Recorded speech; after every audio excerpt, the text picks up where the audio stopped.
Israel জুড়ে ইরানের ধ্বংসযোগ্য Tel Aviv সহ বিভিন্ন স্থানে ক্ষেপণাস্ত্র হামলা, রকেট ছুড়েছে হিজবুল্লাহ, জবাবে ইস্পাহান ও খার্ব অঞ্চলে আক্রমণ। যুদ্ধবন্ধে যুক্তরাষ্ট্রের 15 দফা প্রস্তাবে সাড়া, তেহরানের আগ্রাসন বন্ধ ও ক্ষতিপূরণের শর্ত, ইরানের জ্বালানি স্থাপনায় 10 দিন হামলা স্থগিতের ঘোষণা ট্রাম্পের। I say they're lousy fighters, but they're great negotiators. And they are begging to work out a deal.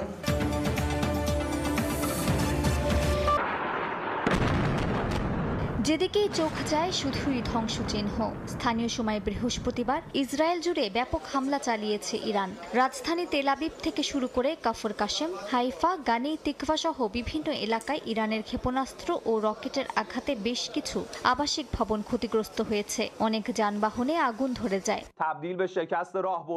ইসরায়েলের বিভিন্ন সামরিক জাহাজ এবং যুদ্ধ বিমানের জ্বালানি ট্যাঙ্কে হামলার দাবি করেছে ইরানের সেনা সদর দফতর। পাশাপাশি মধ্যপ্রাচ্যের বিভিন্ন দেশে মার্কিন অবস্থানে হামলা চালিয়েছে তেহরান। সৌদি আরব ও সংযুক্ত আরব আমিরাতে আঘাত হেনেছে ক্ষেপণাস্ত্র। ইরাকের আনবার প্রদেশের হাব্বানিয়া সামরিক ঘাঁটিতে হামলায় সেনা সদস্য সহ বেশ কয়েকজন বেসামরিক নাগরিক হতাহত হয়েছেন। ইরানের ক্ষেপণাস্ত্রের আঘাত হানার খবর পাওয়া গেছে পশ্চিম তীরেও।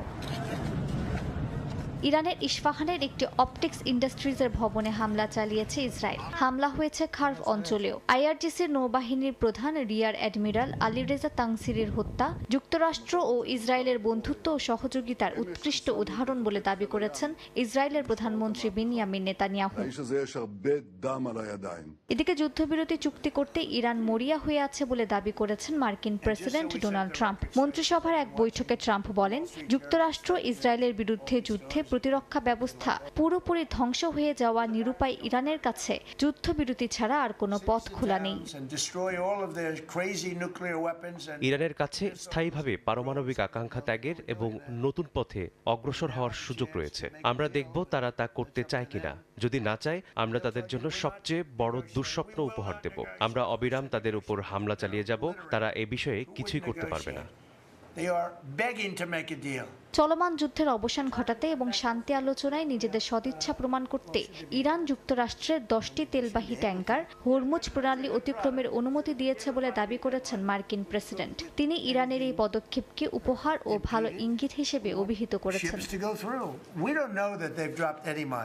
যুক্তরাষ্ট্রের মধ্যপ্রাচ্য বিষয়ক বিশেষ দূত স্টিভ উইটকফ নিশ্চিত করেছেন, ইরান ও যুক্তরাষ্ট্রের মধ্যে আলোচনা চলছে এবং এতে পাকিস্তান মধ্যস্থতাকারীর ভূমিকা পালন করছে। খুব দ্রুতই একটি চুক্তি হতে পারে বলে আশাবাদ ব্যক্ত করেছেন উইটকফ।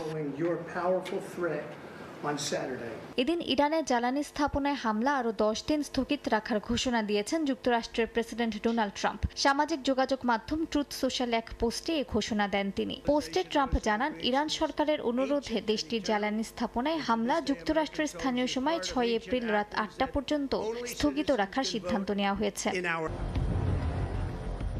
ইরান হরমুজ প্রণালী বন্ধ ঘোষণা করার পর থেকেই ন্যাটোর সদস্য রাষ্ট্রগুলোর কাছে বারবার সাহায্য চেয়েছেন মার্কিন প্রেসিডেন্ট ডোনাল্ড ট্রাম্প। জ্বালানি সরবরাহের এই গুরুত্বপূর্ণ পথের নিয়ন্ত্রণে সহায়তা চাওয়া হলেও স্পষ্ট অনীহা দেখায় ইউরোপের দেশগুলো। সাফ জানিয়ে দেয় তাদের সঙ্গে পরামর্শ ছাড়াই এ যুদ্ধে জড়িয়েছে ওয়াশিংটন। এবার পশ্চিমা সামরিক জোট ন্যাটোর প্রতি ক্ষোভ ছাড়লেন মার্কিন প্রেসিডেন্ট ডোনাল্ড ট্রাম্প। বলেন, ইরানের বিরুদ্ধে যুদ্ধে কোনো ধরনের সাহায্যই করেনি ন্যাটো। এ সময় ব্রিটিশ সামরিক সক্ষমতা নিয়ে ব্যাপক সমালোচনা করেছেন ডোনাল্ড ট্রাম্প। তিনি দাবি করেন, যুক্তরাজ্যের বিমানবাহী রণতরী মার্কিন রণতরীর তুলনায় খেলনা। এমনকি ভবিষ্যতে সহায়তার প্রস্তাবকেও প্রত্যাখ্যান করে বলেন, ন্যাটোর সাহায্য আর যুক্তরাষ্ট্রের দরকার নেই। তিনি আরও বলেন, গুরুত্বপূর্ণ এ সময়ে ন্যাটোর এমন আচরণ কখনো ভুলে যাবে না ওয়াশিংটন। ন্যাটোর যখনই সাহায্য প্রয়োজন হয়েছে আমরা ছিলাম। আমরা ইউরোপকে রাশিয়া থেকে রক্ষা করতে সবসময় প্রস্তুত, কিন্তু তারা আমাদের রক্ষা করতে এগিয়ে আসে না। ন্যাটোর মহাসচিব মার্ক রুটে অবশ্য ভিন্ন সুরে কথা বলেছেন। তার দাবি, ট্রাম্পের চাপেই ন্যাটো দেশগুলো প্রতিরক্ষা ব্যয় বাড়াতে বাধ্য হয়েছে এবং জোট এখন আগের চেয়ে বেশি শক্তিশালী। 2025 সালের রিপোর্ট অনুযায়ী প্রথমবারের মতো সব সদস্য দেশ জিডিপির 2% প্রতিরক্ষা ব্যয়ের লক্ষ্য পূরণ করেছে।